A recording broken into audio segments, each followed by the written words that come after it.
नमस्कार, स्वागत है आपका। मैं हूं आपके साथ सुमित झा। सबसे पहले जान लेते हैं देश भर में कोरोना का अपडेट क्या है। अब तक कोरोना से देश भर में 1075 लोगों की मौत हो गई है।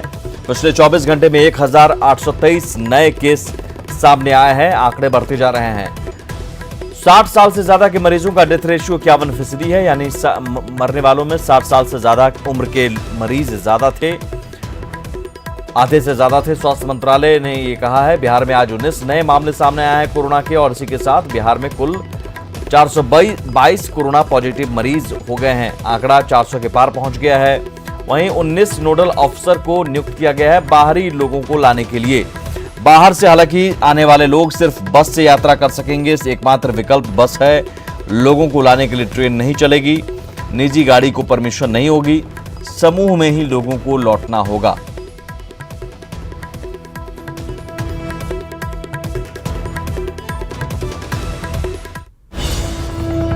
और बीते 5 दिनों में बिहार में कोरोना के बढ़े आंकड़ों पर एक नजर डाल लेते हैं। बिहार में कोरोना का बढ़ता ग्राफ देखिए। 26 अप्रैल को 23 मरीज, 27 अप्रैल को 68 नए मरीज सामने आए, 28 अप्रैल को 22 नए मरीज सामने आए, 29 अप्रैल को 37 नए मरीज, 30 अप्रैल को 19, मतलब 26 से 30 अप्रैल के बीच बिहार में कोरोना के 169 मामले सामने आए।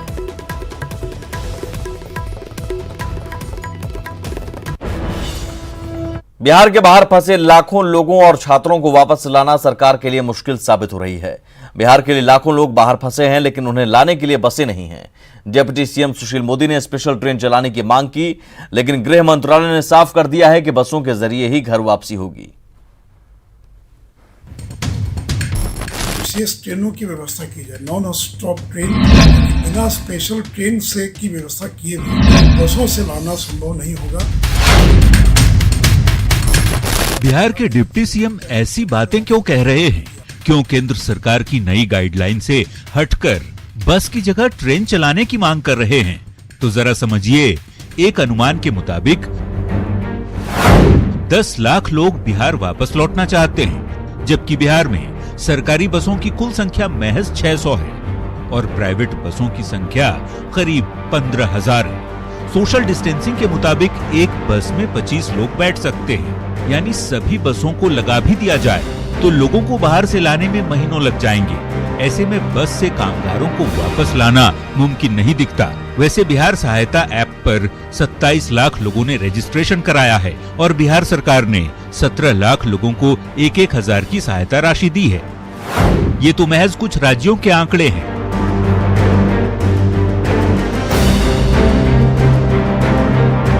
लिस्ट काफी लंबी है। देश भर में लाखों प्रवासी बिहारी कई प्रदेशों में रहते हैं, लेकिन बिहार सरकार के मंत्री दावे कर रहे हैं कि सरकार ऐसे लोगों को वापस लाने में सक्षम है। सरकार सक्षम है, अपने लोगों के स्वास्थ्य और सुरक्षा के लिए पूरी तरह से सक्षम है। ये भ्रम की स्थिति नहीं बने पूरे देश के अंदर। बिहार हर स्थिति के निपटने के लिए सक्षम है। इन सब के बीच बिहार के डीजीपी ने चेतावनी भरे लहजे में कहा है कि नियमों का उल्लंघन करने वालों पर पुलिस सख्ती से पेश आएगी।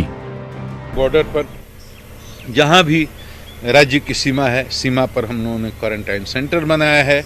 वहां पर उनके रहने खाने की व्यवस्था की है।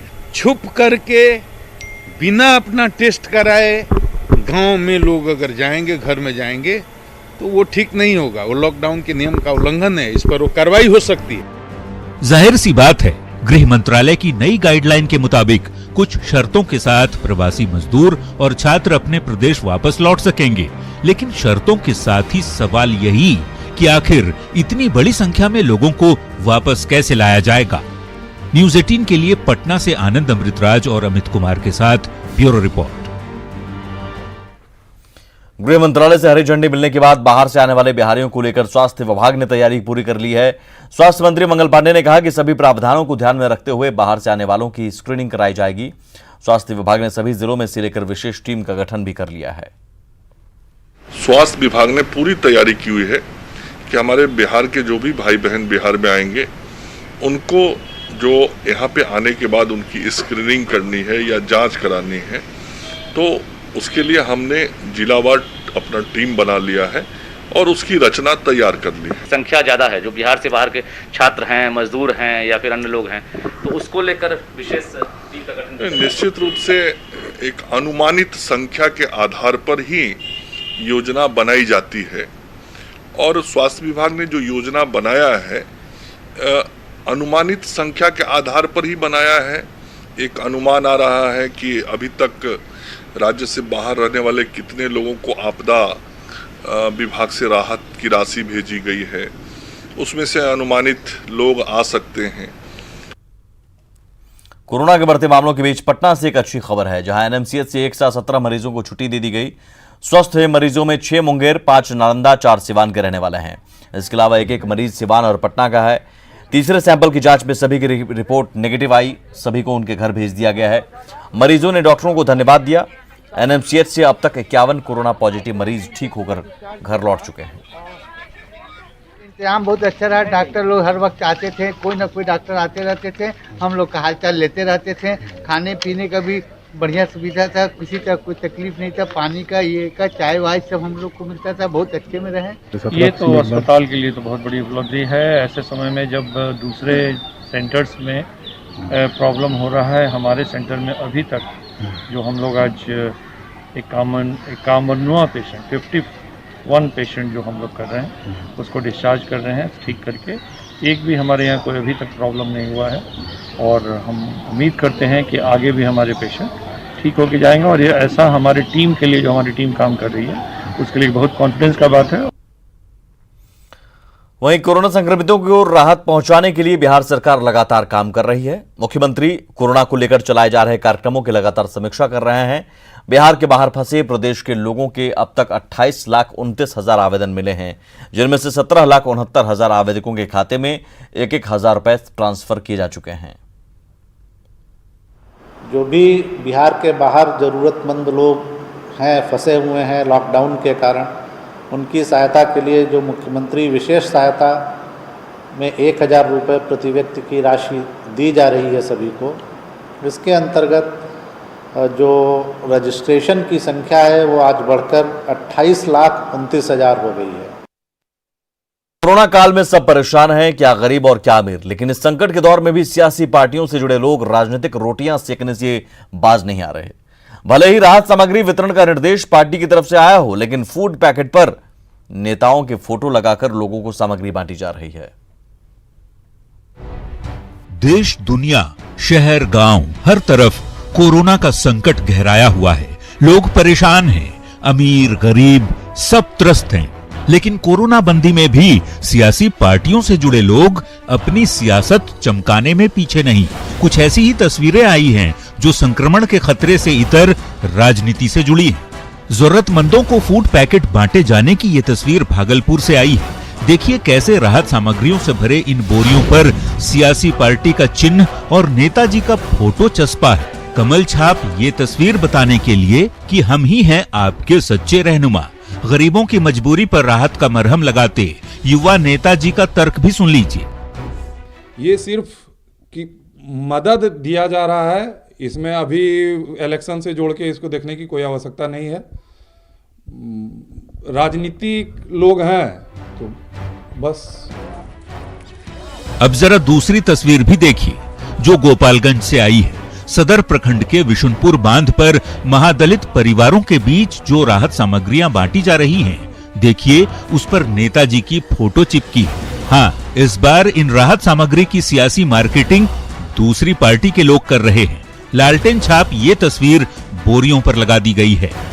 राष्ट्रीय जनता दल के लालू प्रसाद यादव जो जेल में आज हैं, उनके आह्वान पर मेरे द्वारा यह राहत चीज बांटा जा रहा है। मेरा या राष्ट्रीय जनता दल का यह आह्वान है कि कोई भी व्यक्ति इस जिला में भूखा नहीं रहेगा। क्या खूब कहा है नेताजी। ये राहत सामग्री बांटकर क्या आप एहसान कर रहे हैं? गरीबों का रहनुमा बनना ही था तो इन फूड पैकेट पर पार्टी का सिंबल और खुद की तस्वीर छापे बगैर भी सामाजिक कार्य किए जा सकते थे। लेकिन नहीं, इन नेताओं को तो बस अपना चेहरा ही चमकाना है। वैसे भी बेचारी गरीब जनता को अभी आपकी सहानुभूति से ज्यादा पेट की भूख मिटानी जरूरी है। कुछ नहीं कह रहे, धन्यवाद कहकर आपके दिए अनाज ले रहे हैं। लेकिन याद रखिएगा, आपके हितों पर इनकी मजबूरी हर वक्त भारी नहीं पड़ेगी। न्यूज 18 के लिए गोपालगंज से मुकेश और भागलपुर से राहुल ठाकुर की रिपोर्ट।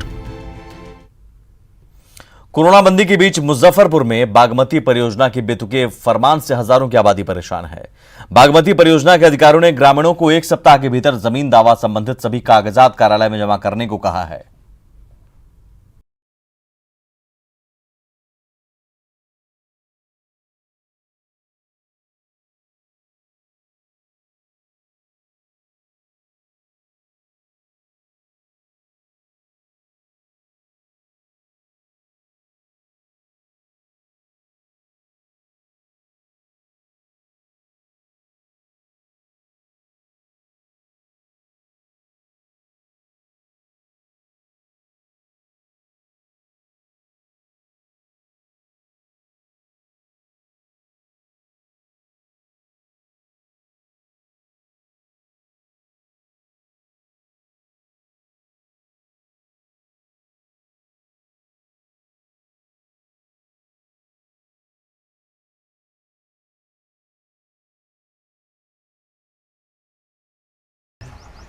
इस एवज में सारा का पेपर लगाना है, खतियान, LPC,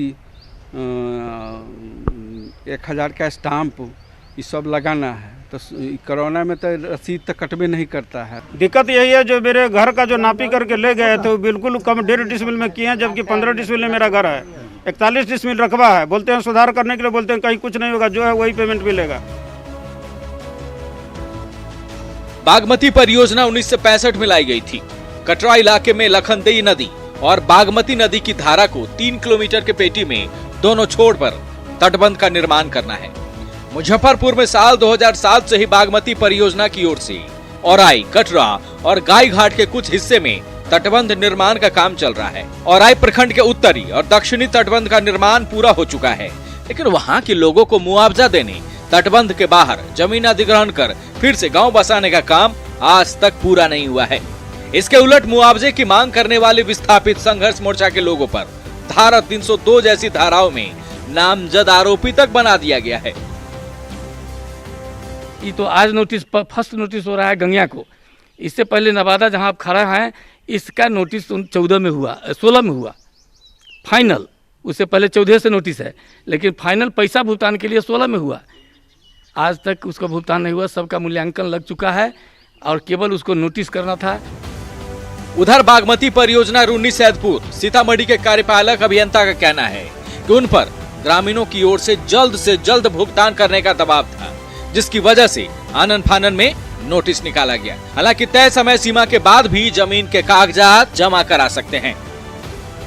नोटिस जब दिया गया तो उसमें तो ठीक है 15 दिनों का टाइम दिया गया है, लेकिन ये कोई ज़रूरी नहीं है कि आप 15 दिन में ही दे दें। जिनके पास अवेलेबल है वो कागजात जमा कर दें और जिनके पास नहीं है वो बाद में ही जमा कर सकते हैं। लोगों को आपत्ति इस बात की हो रही है कि परियोजना द्वारा 2014, 2016 सहित कई वर्षों में गंगिया गांव के आसपास के गांव में, नवादा और दूसरे गांव में नोटिस सर्व कराया गया, लेकिन आज तक कंपनसेशन का भुगतान ग्रामीणों को नहीं हुआ। लेकिन कोरोना बंदी के बीच 1 सप्ताह में ही सारे डॉक्यूमेंट जमा करने के पीछे आखिर क्या मंशा है अधिकारियों की, इससे ग्रामीण परेशान हैं।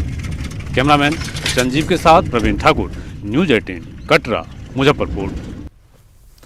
देश कोरोना काल से जूझ रहा है, लेकिन गरीबों को अनाज वितरण के मामले पर केंद्र और बिहार सरकार आमने सामने है। केंद्रीय खाद्य आपूर्ति मंत्री रामविलास पासवान ने बिहार के लाखों लोगों तक राशन नहीं पहुंचने पर चिंता किया जताई। बिहार सरकार ने आंकड़े जारी कर अनाज का कोटा बढ़ाने की मांग केंद्र से कर डाली है। विपक्ष नीतीश सरकार पर हमलावर है और गरीब अनाज के दाने दाने को मोहताज।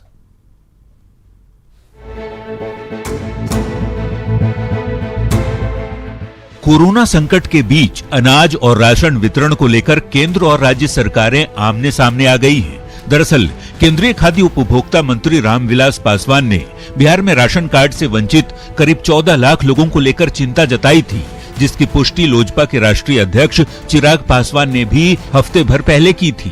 पहले सुनिए वो बयान। लगभग 14.5 लाख लोग ऐसे हैं जिसको इस योजना का लाभ मिल सकता है, पर वो इस लाभ से वंचित हैं। क्यों? क्योंकि राज्य सरकार से अभी तक उन लाभार्थियों की सूची बनाकर केंद्र सरकार को सौंपी नहीं गई। बस क्या था, बिहार ने केंद्र से अनाज का आवंटन बढ़ाने की मांग कर डाली। प्रदेश के खाद्य उपभोक्ता मामलों के मंत्री मदन सहनी ने केंद्रीय मंत्री को पत्र लिखकर बिहार के 1.5 करोड़ लोगों के लिए अनाज का कोटा बढ़ाकर 75,000 टन किए जाने की मांग की। बिहार सरकार के दूसरे मंत्री अशोक चौधरी ने भी रामविलास पासवान से इसे लेकर सकारात्मक उम्मीद जताई है। और 30 लाख परिवार के हिसाब से लगभग 1.5 करोड़ लोग बनते हैं। उस लिहाज से जो भी हम लोग को लगभग 11 करोड़ लोगों को राशन पहुंचाना है। हम लोगों ने पूरा समीक्षा करके आकलन करके और उच्च स्तरीय हम लोगों ने सहमति प्राप्त करके माननीय केंद्रीय मंत्री जी को सारा जो है सो लिखित में हम लोगों ने भेज दिया। और निश्चित रूप से रामविलास पासवान जी क्योंकि बिहार से हैं और बिहार की स्थिति परिस्थिति को भली भांति समझते हैं, तो इसलिए बहुत जल्द निर्णय होगा और जल्द से जल्द भारत सरकार से जो हम लोगों का 30 लाख लोगों का जो राशन कार्ड का जो नया राशन कार्ड बनने हैं, जो परिवार छूटे हुए हैं, उनको इंक्लूड करके लोग भेजेंगे। वहीं इस मुद्दे पर विपक्ष ने बिहार सरकार पर सवाल खड़े किए हैं। कांग्रेस और राजद ने एक सुर में कहा है कि यदि नीतीश सरकार गरीबों को अनाज मुहैया नहीं करा सकती तो फिर इस्तीफा दे दे सरकार। गरीब की चिंता आपको नहीं है। कल तक आप कहते थे कि हमारे यहाँ पर्याप्त है, गरीब के लिए हम राशन देंगे, जिनको कार्ड नहीं है उनको भी देने का काम करेंगे। और उन्हीं के एनडीए के लोग बयानबाजी किए कि 14 लाख समथिंग, हमने कहा था 20 लाख। तो आज आप हाथ क्यों खड़ा कर रहे हैं और केंद्र के हाथ में गेंद उनके पाली में गेंद दे रहे हैं? तो बिना राशन कार्ड वालों को राशन देने के मामले में अब बिहार सरकार ने गेंद केंद्र के पाले में फेंक दी है। केंद्रीय मंत्री रामविलास पासवान के रुख पर अब ये निर्भर करता है कि बिहार सरकार के लिए अनाज का कोटा बढ़ाया जाता है या फिर अनाज के दाने के बीच गरीबों की आवाज यूं ही सियासत की भेंट चढ़ती रहेगी। न्यूज़ 18 के लिए दिल्ली से विनीत और पटना से रवि एस नारायण के साथ ब्यूरो रिपोर्ट। बीते 7 मार्च को जिस 800 करोड़ के मेडिकल कॉलेज अस्पताल का खुद सीएम नीतीश कुमार ने उद्घाटन किया था, वहां न मरीजों को इलाज मिल रहा है और न रेफर होने की स्थिति में एम्बुलेंस। जननायक कर्पूरी ठाकुर मेडिकल कॉलेज अस्पताल सिर्फ शोभा की वस्तु बनकर रह गया है। मधेपुरा में मेडिकल कॉलेज बनाने के बाद कोसी के लोगों को बेहतर स्वास्थ्य सेवा की आस जगी थी। सरकार ने भी दावा किया था कि अब इलाके के लोगों को इलाज के लिए बाहर जाने की जरूरत नहीं होगी, लेकिन कोसी तो छोड़िए, मधेपुरा के लोगों को भी बेहतर स्वास्थ्य सुविधा नहीं मिल रही है। अस्पताल के उपाधीक्षक ने बताया कि मेडिकल कॉलेज के पास अपना एम्बुलेंस तक नहीं है। मैंने सब भर्ती 11 बजे से भर्ती कर लगे कल सुबह से 11 बजे से लगभग 3 बजे तक जैसे पानी चल लीजिए ट्रीटमेंट होली कर लगे तक बाद से अभी 11 बज रहा है, अभी तक कोनो कर जैसे ठीक नहीं भे रहा है। जहाँ पर कुछ इमरजेंसी सेवाएं जो है हम लोगों ने अपने स्तर से चालू किया है, लेकिन ऑपरेटिव केसेस अभी नहीं स्टार्ट हुआ है, जिसकी वजह से इनको रेफर करना पड़ा। और एम्बुलेंस की खराबी के कारण सदर अस्पताल से एम्बुलेंस आने में कुछ देर हो गई, जिसकी वजह से सुबह में उसको रेफर करना पड़ा। मार्केट कैपिटलाइजेशन के लिहाज से भारत की सबसे बड़ी लिस्टेड कंपनी रिलायंस इंडस्ट्रीज ने Q4 यानी चौथी तिमाही के नतीजे घोषित कर दिए हैं। इसके मुताबिक 2020 के जनवरी-मार्च तिमाही में कंपनी को 6,348 करोड़ रुपए का मुनाफा हुआ है। वहीं पिछले साल की मार्च तिमाही में कंपनी की आय 1,38,659 करोड़ रुपए रही थी। चौथी तिमाही में रिलायंस जियो को 2,331 करोड़ रुपए का मुनाफा हुआ है, जबकि इस अवधि में जियो की आय 14,835 करोड़ रुपए रही है। चौथी तिमाही में रिलायंस जियो का मुनाफा पिछली तिमाही के 1,350 करोड़ रुपए से बढ़कर 2,331 करोड़ रुपए पर पहुंच गया है। कंपनी के बोर्ड ने आज राइट इशू को भी मंजूरी दे दी है। यह राइट इशू 1,257 रुपए प्रति शेयर के भाव पर लाया जाएगा। और इसी के साथ इस बुलेटिन में इतना ही। नमस्कार।